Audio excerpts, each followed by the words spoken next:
The Bmore Football Podcast is brought to you by Rice Law.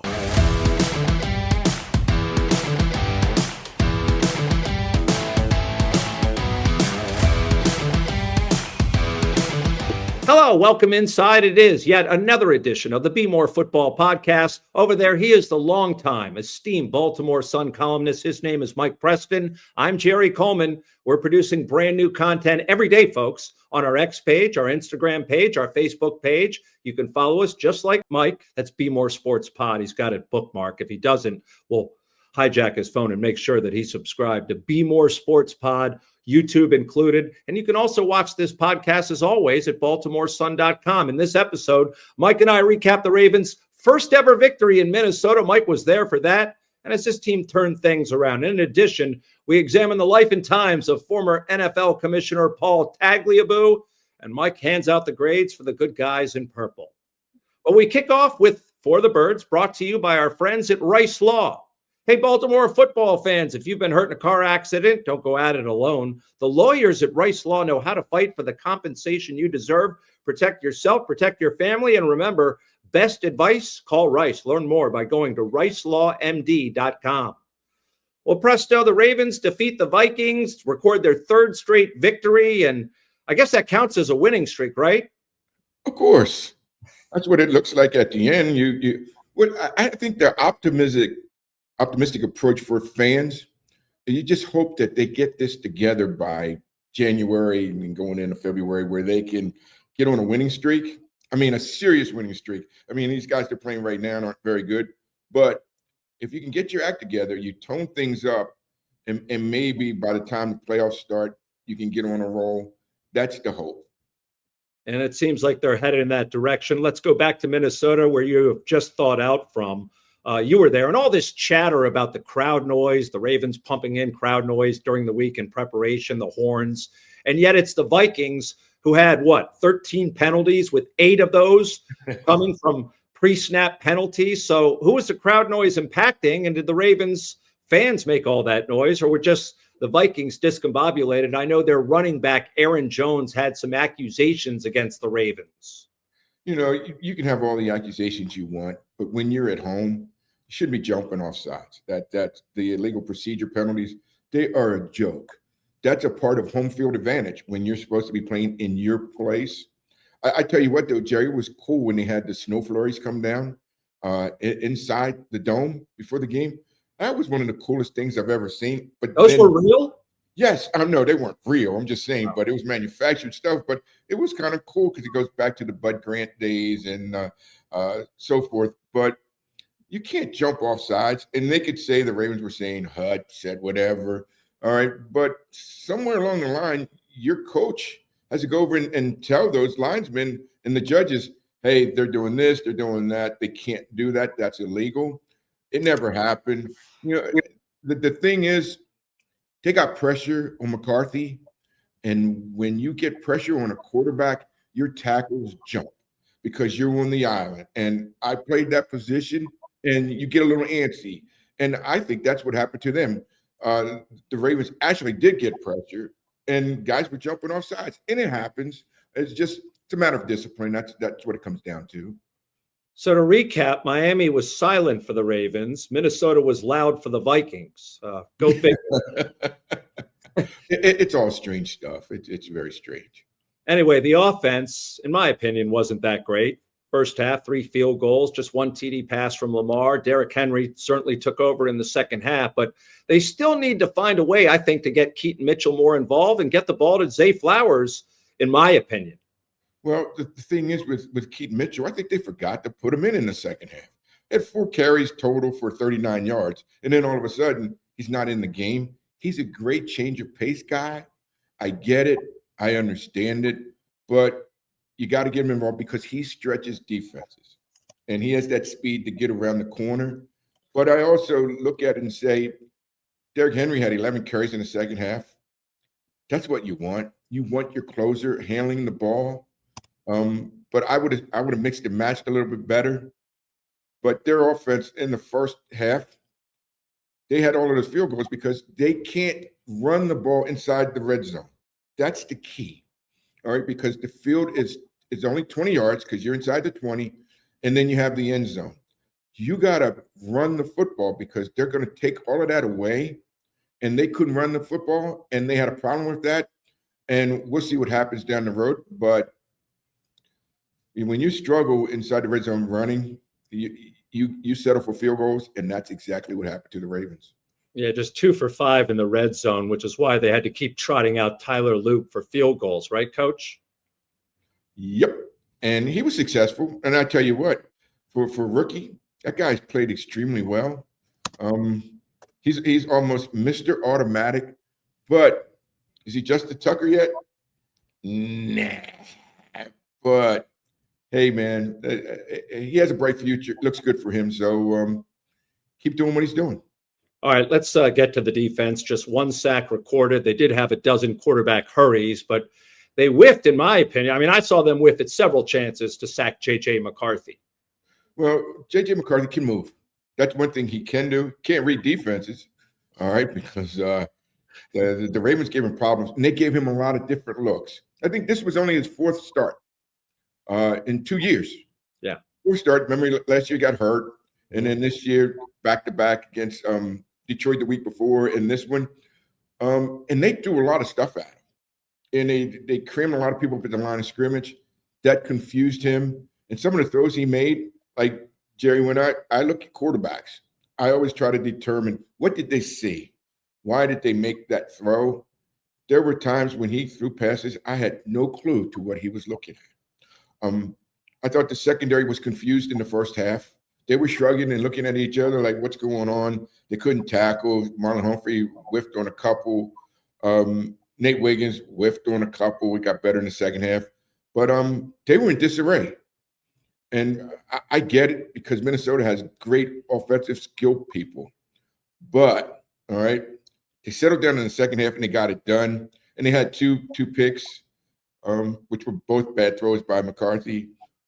Again, he's not there yet. But overall, it was a win for the Ravens. And that's the key right now. All right. You beat bad teams because that's what you got. You got bad teams, and you got to string together victories over bad teams. They've got that gift schedule even before Christmas coming down the road for sure.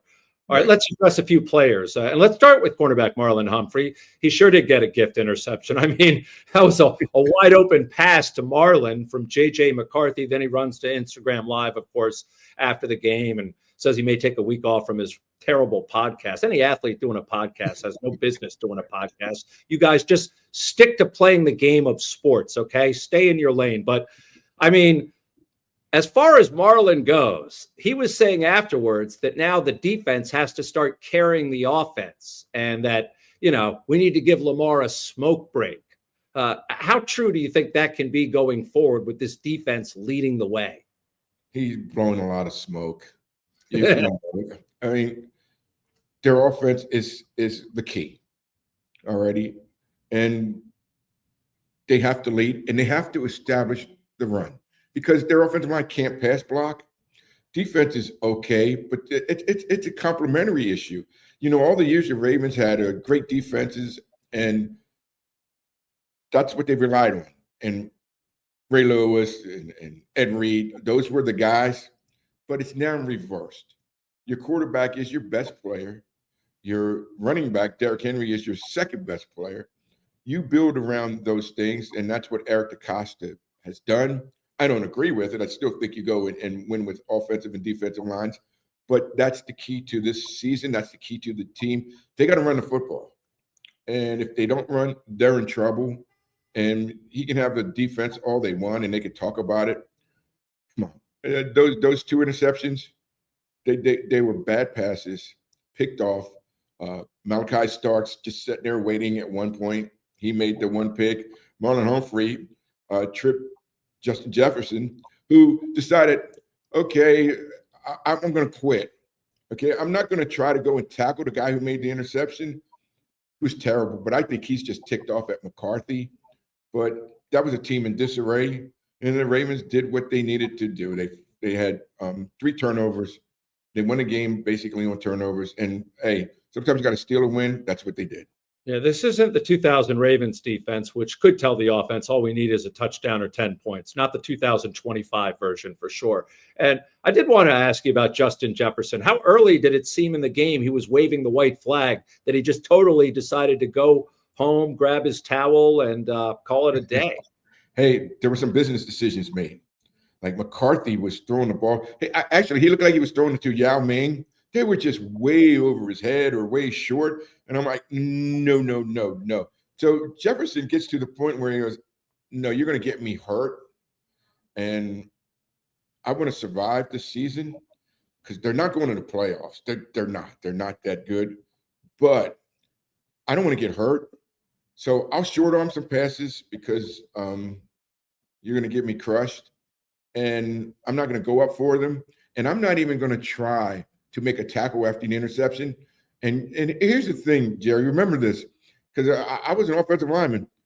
Those little safeties and cornerbacks, they take your knees when you're going after a guy who intercepted a pass. It is the worst thing in the world. And I'm pretty sure Jefferson said, oh, no, no, no, no, no. I know a lot of guys who would love to cheap shot me. I'm not going to do it. And he didn't. They quit. That team basically quit on him. Yep, no doubt about it. All right, another defensive back I wanted to ask you regarding Malachi Starks. The rookie now has back-to-back picks in games. Not something Matt Elam ever was able to accomplish during his career as a Raven. But is he improving with each game, what you're seeing from Starks? I mean, this is the first-round pick out of Georgia. I think the addition of Gilman and then being able to move Kyle Hamilton up near the line of scrimmage and letting Starks, that's what he did best at Georgia, was play center field. That's the best thing for him.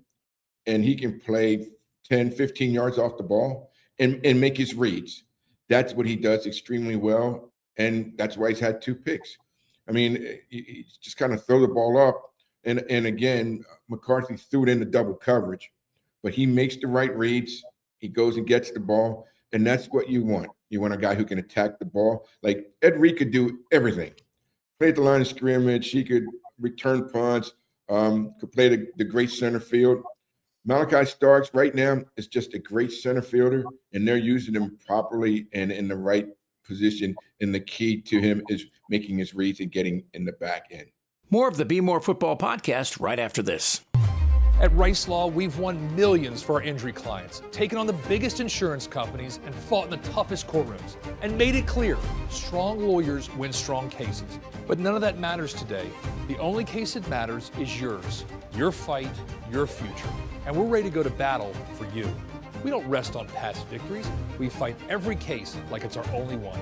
Because at Rice Law, the most important victory is the one we win for you. Rice Law. Best advice, call Rice.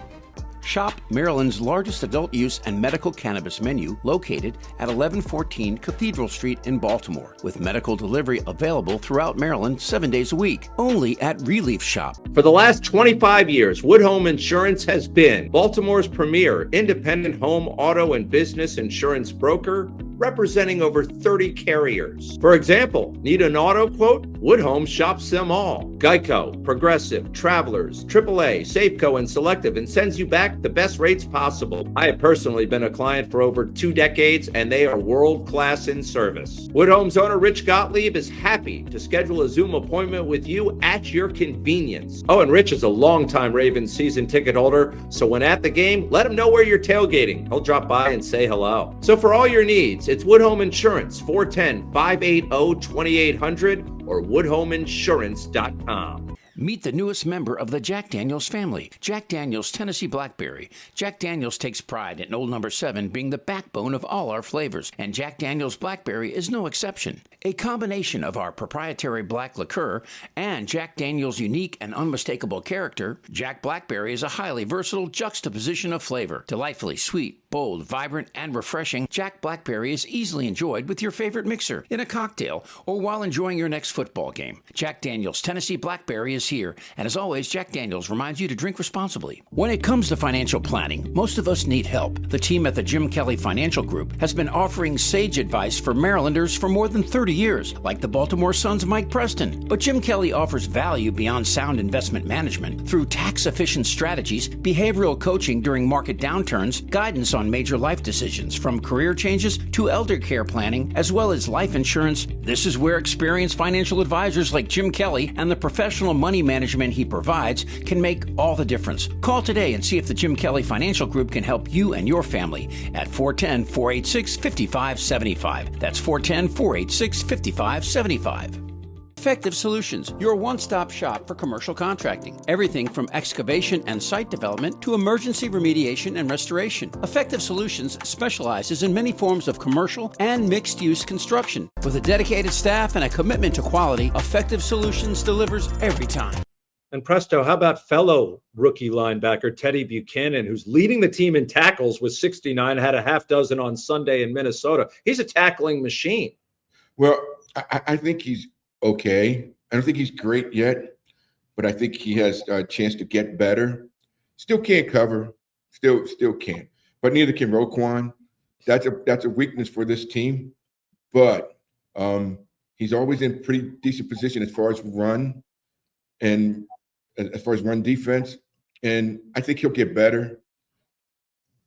And the prospect for this guy is very good. I think it's going to be high. And what did they use, a fourth or third round pick for him? And to get the rewards that they've gotten, especially since Trenton Simpson couldn't play the weak side, and this guy steps in and gets it done, that's very encouraging for the Ravens. Also, how encouraged are you by the play from nose tackle Travis Jones? Had 3 solo tackles. He's now up to 5 sacks, had a sack in the game in his career. I mean, can he become a legitimate pass rushing threat, or do you think he's just a guy? That's a tough question. That's what we're here for. I think he has stepped up his game because I think he was injured, and that's a problem because he's been injured throughout his career. But when he's healthy, he's a load in the middle. The other guy I like, though, is John Jenkins. Where did he come from? I mean, all of a sudden, he's making plays, does a nice job. You watch that number, 94. He's around the ball consistently. Minnesota had virtually no running game. C.J. Okoye. He's a guy who learned how to play defense watching YouTube over in Nigeria. And all of a sudden, he's the guy. And they knocked down 4 passes at the line of scrimmage. And here's the key. Remember, if you can't get pressure because you're getting double teamed a lot in the middle, if you can't get pressure, get your hands up, and they knock down those passes. That's major for this team. And I like the pressure that they got up the middle because McCarthy had to move one step one way, one step the other way. And again, that's what you want. It's not always the pressure on the outside. It's the pressure up the gut. I wanted to ask you, what did you make of Kyle Hamilton's post-game comments where he came out and said the quiet part out loud that maybe we took some of these opponents lightly or thought we could just stroll into their stadium and win? We developed some scar tissue, I'm paraphrasing, from these losses, but we've learned and we're ready to move forward. I don't pay attention to that stuff. Kyle's a good guy. I really like him. I think he's a very good at what he does. But they lost because they were shuffling 9 players, injured players, in and out of the lineup. That's why they lost. The key, and I've said this from the beginning, is John Harbaugh is very good at building team chemistry. That's what he does best. And he's done that with this team. And he's used all those rallying points of saying, hey, we were hurt, we're 1-5. Now it's a test of our character. That's what John Harbaugh does. And he starts talking, giving out the little T-shirts with the corny slogans on them. That's John Harbaugh. And it just worked. And the key, again, is beating bad football teams. Now, and Jerry, I will say this is a bad league. The league is terrible. Who are the good teams in the NFL? You name them. I'm asking you a question this time. There is no one that stands out. if you watch the last 3 primetime games in the past week, they were all unwatchable. There is no dominant team. That's the answer. Right. Now, this is the way I look at it. KC will be there in the end. Buffalo will be there in the end. The Ravens will be there in the end. Philly will be there on the other side. And after those teams, I have no clue. And how did Buffalo lose to Miami over the week? It must have been a long Saturday night on South Beach, because they have a familiar refrain of going down there and laying an egg. But glad to see it. The Ravens could use that kind of help. Right. And a lot of bad teams and a lot of poor football. And that's why the Ravens, because they have a good roster, a sound roster, and that's why they're still in contention at 4-5.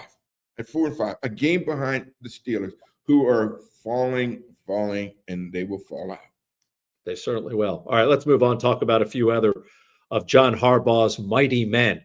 Lamar Jackson, QB1. I thought he looked pretty average for the most part on Sunday in Minnesota. Still not showing the burst that we've seen in the past in terms of running the football.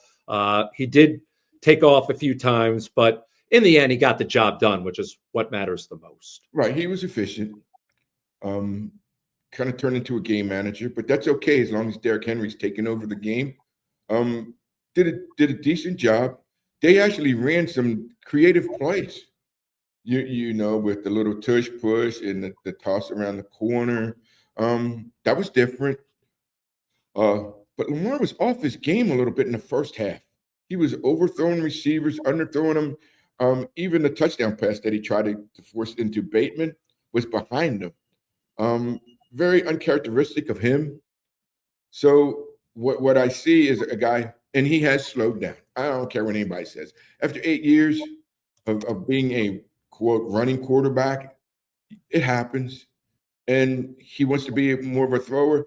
The key, Jerry, and you can write this down, the key for the Ravens will be establishing the running game, because they can't pass block. They cannot pass block. And you saw that when Lamar got sacked, and the greatest tackle that I've seen in quite a while. It was a great form-fitting tackle. And I caught a lot of heat for that, because I just said, no, that was a great tackle. But you know, how much more can he survive with that body of his getting beat up and dropping back? He's still a good runner, but he's not a great runner. And I think he wants to throw, but I'm not sure this offensive line can allow him the time to throw. Well, Derrick Henry was certainly a great runner during the second half in Minnesota, just took over the game and wore out the Vikings defense, but still not converting consistently in these short yardage situations, Mike. Is that a big concern? Well, a major problem is the offensive line. I mean, they don't get a good push. Now, Falele is what, 6'7". Voorhees is 6'6". All right. And when you get inside the 20-yard line, it's all about leverage and who gets low. And they're tall guys. They have a problem rooting out people. All right. And that's a struggle. And I will say this about Derrick Henry. He's not the Derrick Henry that I saw in Tennessee. I don't care what anybody says. Has he slowed down? Been around for a while. It happens. You know, what I don't see from him is that burst, like inside the tackles, that let's go. I don't see that. And I see him running more sideways. And I think for Derrick Henry, he's got to learn to get up in the gut. That's his style. That's his calling card. He needs to get back to that. It happens to everybody. Yeah. Father Time is undefeated. Now, I want to go back to that, I guess, fake tush push that they utilized in Minnesota with Lamar running after a toss from Mark Andrews. And also the sweep play you talked about utilizing Lamar. I like the creativity we finally saw. Yeah, you saw some different things. And finally, you know, and I've been talking about this for weeks, give a defense something different. All right. You can't just come out and say, we're going to dictate and tell you how to do this, because they're not that good. Offensive line is not that good where they can go, oh, we're running the old Green Bay sweep. No, you can't, because you don't have those kind of linemen. All right. You're not the Pittsburgh Steelers of the 70s. No, that's not going to happen either. All right. So occasionally you got to go out and use the trick plays. Give me a triple reverse, give me something, but you can't stay basic because you're not that overpowering yet. You can't do that. So anything new, a different wrinkle, and finally they gave us something. That's the hope is, when you get in certain positions, what are you going to do differently that you haven't done before? And, Detroit, the Lions are very good at that. So maybe the Ravens finally caught up and said, all right, let's go. What about Mark Andrews, Mike? It seems like he's been reinvigorated since Lamar returned from his injury, had a TD catch the other day, now has 5 on the year. Do you sense the same? I wouldn't say he was reinvigorated. I just say he's Mark Andrews. Inside the red zone, he has always been Lamar Jackson's guy. He will find him. And we can go back to years ago when they played Buffalo in the playoffs, and he had that interception. They intercepted that pass. It was intended for Mark Andrews. He's the guy. That's the guy that they're going to look for. So when people were saying at the beginning of the season, oh, he's done, he's finished, he's not effective. No, Mark Andrews started slow like that last season, picked it up, and became the guy again. And I still think in crucial situations, and we've seen it in the last couple games, he's going to go to Mark Andrews, and that's the guy. Well, the best receiver, I don't think there's an argument, is Zay Flowers. I mean, he's unbelievable once he gets the ball, but when he goes without a touchdown, I worry about, we've talked about the diva wide receiver, and he hasn't found the end zone in a while. Well, I think with Zay, he's young enough to not have that, quote, star status yet. Once you get there, then you can moan and complain. He's not there yet, but he's getting there. I mean, he does some things in that slot that are pretty unbelievable. And the key is sending him in motion where you can't get a clean hit off of him on the line of scrimmage. And he's very good at making the catch in the yak. Yards after the catch, he's exceptional. And I said this before, he's one of the few guys that can run full tilt and still change direction. Gail Sayers could do that. Barry Sanders could do that. Zay Flowers, after reception, can still do that. That's pretty unbelievable stuff. But right now, he is the key to their offense. No doubt about it. Can't ignore him. All right, next up, a trip to one of your favorite towns, the Factory of Sadness, Cleveland, Ohio. And we know one thing. The Browns are terrible. Actually, we know 2 things. The Browns are terrible, and they're going to have to start a rookie quarterback against the Ravens, whether it be the awful Dylan Gabriel or a guy who was drafted way after him, fellow rookie Shedeur Sanders. It's going to be Gabriel. I can't see them making a move to Sanders yet. Basically, once that happens, that's a surrender. Like we're really done. But the Ravens, they will throw so many things at him, and that's what they should do to try to confuse him. Because what is this? This is his 4th start or 5th start or something like that. Just give him a lot of different looks, and he'll be confused. And the key to this game, though, is their defense will play the Ravens tough, all right, for half. And then all of a sudden, they will realize, like, their offense is just terrible, and we can't compete. So let's just get out of here and go home. We've seen that so many times in Cleveland years before where, hey, if they can score offensively, that's a bonus. But the Ravens – 24-6, they should win this game. I can't see the Browns scoring a touchdown. I mean, they always had Nick Chubb to bail them out at running back in years past. They don't have that anymore. Their offensive line is suspect. The only thing they got is their defense. And Jim Schwartz, their defensive coordinator, will play the Ravens hard. He will play them tough. But again, they will wave the white flag somewhere midway in the 3rd, early in the 4th, and say, no mas, it's over, done. Yeah, led by their defensive leader, Myles Garrett. You always have to account for him, but he will be tapping out sometime during the second half. Yes. And as you wrote, what a Christmas gift the Ravens have received, even though we're not there just yet. But the next 3 games, my goodness. I mean, Cleveland, the Jets, and the Bengals on Thanksgiving. That sets you up for that December 7th showdown right here in Baltimore against the Steelers. Yeah, that's kind of wishful thinking, but it is a gift. I mean, and again, this season is all about stringing together wins against bad football teams, and that's what the Ravens have to do. Remember John Harbaugh always used to talk about stringing together practices. I'm like, it ain't about practice anymore. It's about beating bad teams. And then sometime, somewhere in the postseason, we'll find out if they're the real deal or not. But right now, they're kind of like on cruise control. But be careful of those games in the AFC North. Sometimes they can be really, really tough. And like Minnesota went out and they beat Detroit in Detroit. And I'm like, oh, man, their defense plays well. They played extremely well. And then they go play the Ravens, and they said, okay, it was a Super Bowl last week. We're done. How about Buffalo? They played Kansas City the week before. That's their Super Bowl. That's a huge game. And then they go say, okay, we're going to lay an egg against Miami, a team the Ravens blew out. So be careful of those games in your division because they could be very tough. They could be very hard. And again, Cleveland will play them hard for quite a while, but they'll end up saying no mas, and it's over. Done. Yeah, and the Ravens have a lot of games remaining against the AFC North with just only one win against Cleveland so far. All right. One other thing I wanted to address, Mike, because Justin Tucker, the former Ravens kicker, his 10-week NFL suspension has ended. He is now a free agent for the first time in his career because he was undrafted when the Ravens took him out of Texas.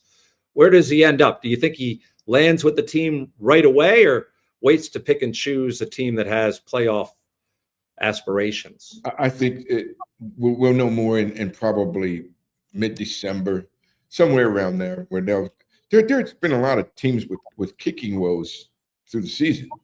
All right, you got to find the right team and mix and match. And if you're a team that's in contention, hey, I'm going to take a look at Justin Tucker. You're darn right. I mean, he has the pedigree, he has the history. I want him on my team. Yeah.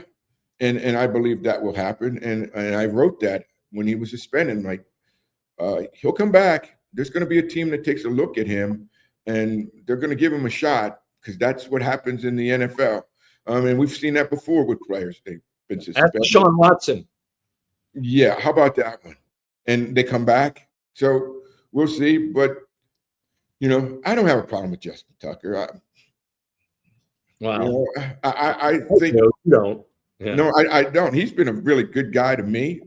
I think he made some mistakes, and this is just me. I think he made some mistakes early in his career, and I'm not going to excuse him. I'm just going to say a lot of us made mistakes early in careers. And what happens now is do you pick it up and move forward, or do you kind of let it fester?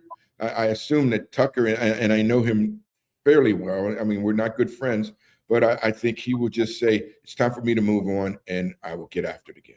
Yeah, I just found him to be very arrogant near the end of his Ravens tenure, and don't see that much from kickers, no matter how good you are. More of the Bmore Football Podcast right after this. At Rice Law, we've won millions for our injury clients, taken on the biggest insurance companies, and fought in the toughest courtrooms, and made it clear, strong lawyers win strong cases. But none of that matters today. The only case that matters is yours, your fight, your future. And we're ready to go to battle for you. We don't rest on past victories. We fight every case like it's our only one. Because at Rice Law, the most important victory is the one we win for you. Rice Law. Best advice, call Rice. Shop Maryland's largest adult use and medical cannabis menu located at 1114 Cathedral Street in Baltimore, with medical delivery available throughout Maryland 7 days a week, only at Relief Shop. For the last 25 years, Wood Home Insurance has been Baltimore's premier independent home, auto, and business insurance broker, representing over 30 carriers. For example, need an auto quote? Wood Home shops them all. Geico, Progressive, Travelers, AAA, Safeco, and Selective, and sends you back the best rates possible. I have personally been a client for over 2 decades, and they are world-class in service. Wood Home's owner, Rich Gottlieb, is happy to schedule a Zoom appointment with you at your convenience. Oh, and Rich is a longtime Ravens season ticket holder, so when at the game, let him know where you're tailgating. He'll drop by and say hello. So for all your needs, it's Wood Home Insurance, 410-580-2800 or woodhomeinsurance.com. Meet the newest member of the Jack Daniels family, Jack Daniels Tennessee Blackberry. Jack Daniels takes pride in Old Number 7 being the backbone of all our flavors, and Jack Daniels Blackberry is no exception. A combination of our proprietary black liqueur and Jack Daniels' unique and unmistakable character, Jack Blackberry is a highly versatile juxtaposition of flavor. Delightfully sweet, bold, vibrant, and refreshing, Jack Blackberry is easily enjoyed with your favorite mixer, in a cocktail, or while enjoying your next football game. Jack Daniels Tennessee Blackberry is here, and as always, Jack Daniels reminds you to drink responsibly. When it comes to financial planning, most of us need help. The team at the Jim Kelly Financial Group has been offering sage advice for Marylanders for more than 30 years, like the Baltimore Sun's Mike Preston. But Jim Kelly offers value beyond sound investment management through tax-efficient strategies, behavioral coaching during market downturns, guidance on major life decisions, from career changes to elder care planning, as well as life insurance. This is where experienced financial advisors like Jim Kelly and the professional money management he provides can make all the difference. Call today and see if the Jim Kelly Financial Group can help you and your family at 410-486-5575. That's 410-486-5575. Effective Solutions, your one-stop shop for commercial contracting. Everything from excavation and site development to emergency remediation and restoration. Effective Solutions specializes in many forms of commercial and mixed-use construction. With a dedicated staff and a commitment to quality, Effective Solutions delivers every time. All right, let's move along. On to Baltimore and beyond, which is always brought to us by our friends at Relief Shop. Relief Shop, Baltimore's best adult use and medical cannabis dispensary with 700 plus unique menu items, and home delivery is always available for medical patients only from Relief Shop. They're located right there in the heart of the city on Cathedral Street. Let's get into the life and times of former NFL Commissioner Paul Tagliabue. He passed away last Sunday at the age of 84, Mike. For me, it was not that complicated. This guy was not a fan of Baltimore football. He went out of his way to keep an expansion team from coming to Baltimore after the Colts bolted. He wasn't the commissioner then, it was Rozelle, but this was a guy who was a DC guy. He was a Jack Kent Cook guy. And again, I mean, he went out of his way to make sure that Charlotte and Jacksonville got rewarded before Baltimore. And they still, those two teams have never won a Super Bowl. The Ravens, they got theirs despite Tagliabue. I don't know if you were in the room. Before I get your reply, I don't know if you were in the room the Friday before the Ravens won Super Bowl 35. They beat the crap out of Tagliabue's Giants. And I had to ask him about his ridiculous comments. Wanted to ask you, after hearing your opening statement, about a comment that you made regarding the city of Baltimore right after they failed to land an expansion franchise, I believe about 7 years ago. You suggested at that time that perhaps the money that was being allocated to build a new stadium could be used for something like a museum. It's a comment that still sticks with the football fans of Baltimore. Did you make a comment like that because you believe that Baltimore never had a chance to land an NFL franchise at that point? It's unfortunate that the comment was taken the way it was taken. My own comment, like I say, was taken out of context. Or if it was in context, the context was this, that life has got many elements. Baltimore's got many assets. Its people have many interests. Harbor Place is one of the great examples of a city, restoring itself. And it's a great entertainment complex with the Orioles and Camden Park. Yeah, you could tell this guy was really dialed into Baltimore and a big Charm City lover. Hey, let me tell you something. He turned owners into the NFL from millionaires into billionaires. And that's what it was about. And what he did was he took Baltimore and he leveraged the city as far as getting new stadiums built. That was his style. That was his thing. I mean, I don't know the number, but you know how many stadiums were built once the Colts left Baltimore? And then all of a sudden, they started appearing all over the place throughout the country. That's what he did. That's a great thing for the league. And he leveraged Baltimore. Now, in this city, and Jerry, I went to those expansion meetings in Chicago. I remember some of those things that he said, but he was just doing his job. People in Baltimore, they don't like him. I didn't particularly care for him, but I understood what he was trying to do. I understood his job as commissioner of the NFL. In Baltimore, there would be a lot of people who don't like him and are disappointed in the decisions he made. And he did give those franchises to Jacksonville and Charlotte. And neither one of them have been very good or very strong. But again, he did spread the league. He did get new stadiums built. And that was his job. And he used Baltimore as a pawn in getting those things done.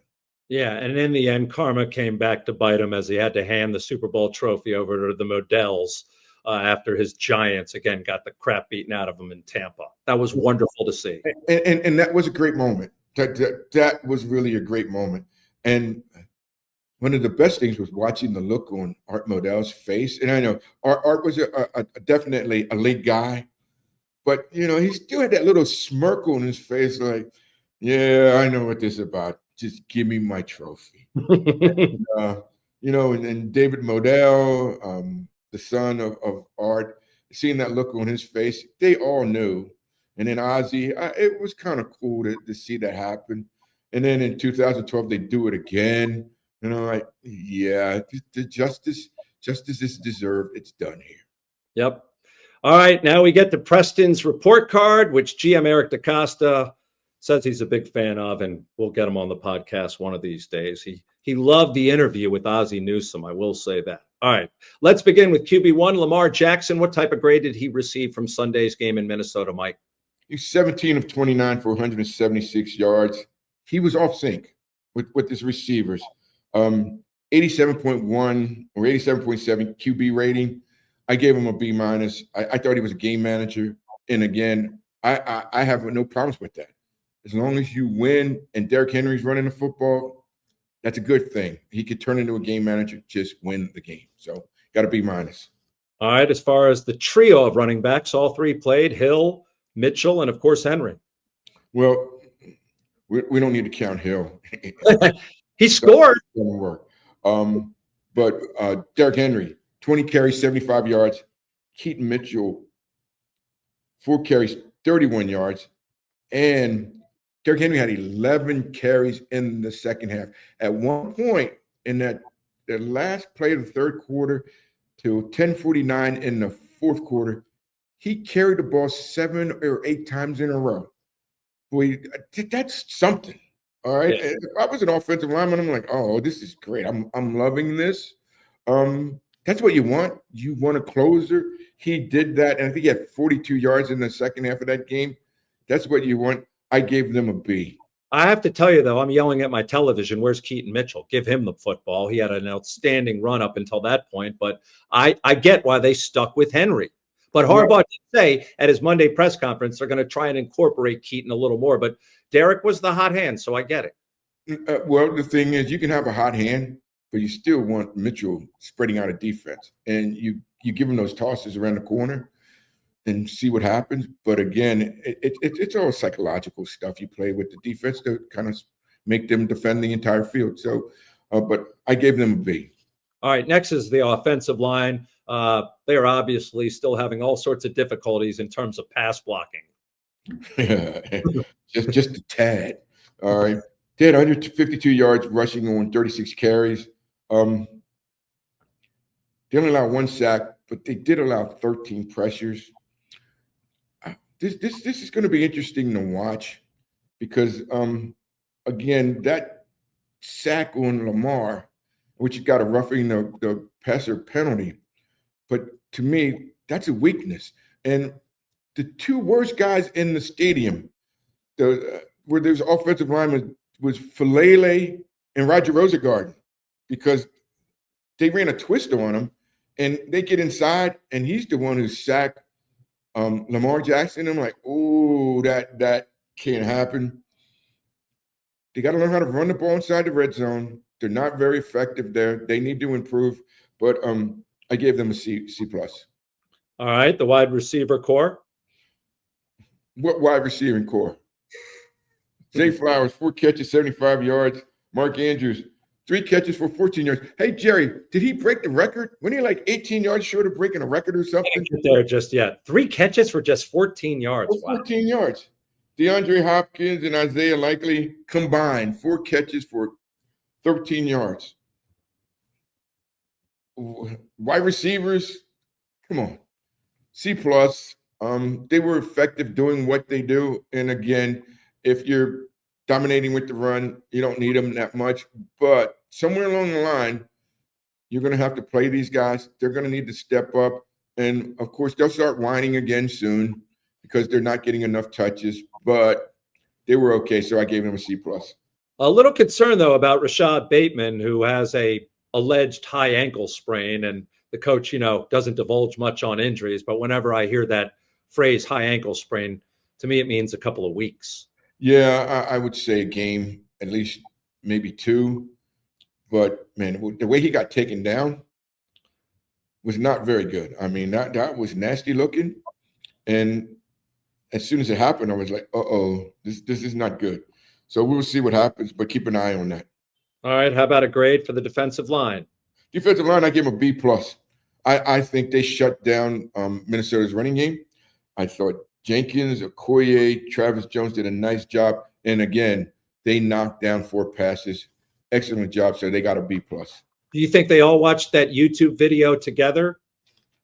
Of course. They're probably joking on it, like, what are you doing? You have no clue to what's going on here. And what is that? What exactly is that right here? But hey, man, to watch that kid, I mean, he's 6'7", 6'8". He's a big joker. I mean, I watched him during the summer on that sled. Well, he could do some serious damage to the sled work. He's going to be pretty good. Keep an eye on that young guy. All right, the linebackers, how did they fare? I thought Roquan Smith, 6 tackles. Teddy Buchanan, 4 tackles. They did okay inside. The guy I was impressed with the most was DeMont Jones, that new outside linebacker who can play inside or outside.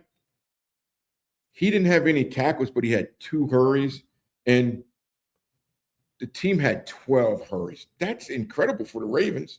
I mean, because usually they don't get anywhere, and they don't even sniff the quarterback. But that's a nice job. Mike Green only had 2 tackles, but hey, and here's the thing that you need to remember: when you're playing outside linebacker and those offensive tackles are jumping because they're antsy, that's a psychological game. It's not always physical, but it's the mental part of the game where you're like, uh-oh, I got to get out of my stance. I got to get moving. He did a nice job on those guys. So they were thinking about it. I gave them a B. And that's what you want to see, Mike. I just a statement here. I mean, these rookies that we've talked about, from Buchanan to Starks to Green, these guys are getting better as the games go on. That's what you want to see. Right. And they're having impact. I mean, and you didn't think – I mean, I watched Green play in training camp. I thought he was good. He had a motor. And I think he's going to be really good once he learns some more moves, because he still only has the speed rush to the outside. But he's a factor in a game. And I like that. And overall, and again, Buchanan to come in and play for Trent Simpson when he was struggling early in the season, play weak side linebacker, that's a good move. And I didn't think that was going to happen either. So kudos to the Ravens for those picks. Yep. All right, next up on the defensive side is the secondary. What grade did they receive? I gave them a C plus. I'm still concerned about those guys. I mean, I watched the first half of that game, and I'm watching Nate Wiggins looking over at Marlon Humphrey going, whoa, what's going on? Why are we out of position? Why am I missing so many tackles? And Marlon Humphrey, and he does have a hand injury. He can't make tackles, all right? But then you look at Kyle Hamilton. He does a nice job. He's knocking down 2 or 3 passes at the line of scrimmage. Starks, Gilman, they're all playing well, but they need to be more consistent. And I haven't seen that. And again, it goes back to the pass rush, and we'll see what happens with that. So as that improves, your corners can be more daring. I did like the fact, though, that Wiggins was starting to get a little cocky. I like that in the corner. That's what you got to have. I mean, he gave up that touchdown pass at the end because he gave up on the play, but he was physical, and the officials were letting him get away with it. He went after it. He took that approach. So good thing for that. I like that. Awuzie on the outside, on the other corner. Stop holding, man. Yeah, away with that. Stop holding.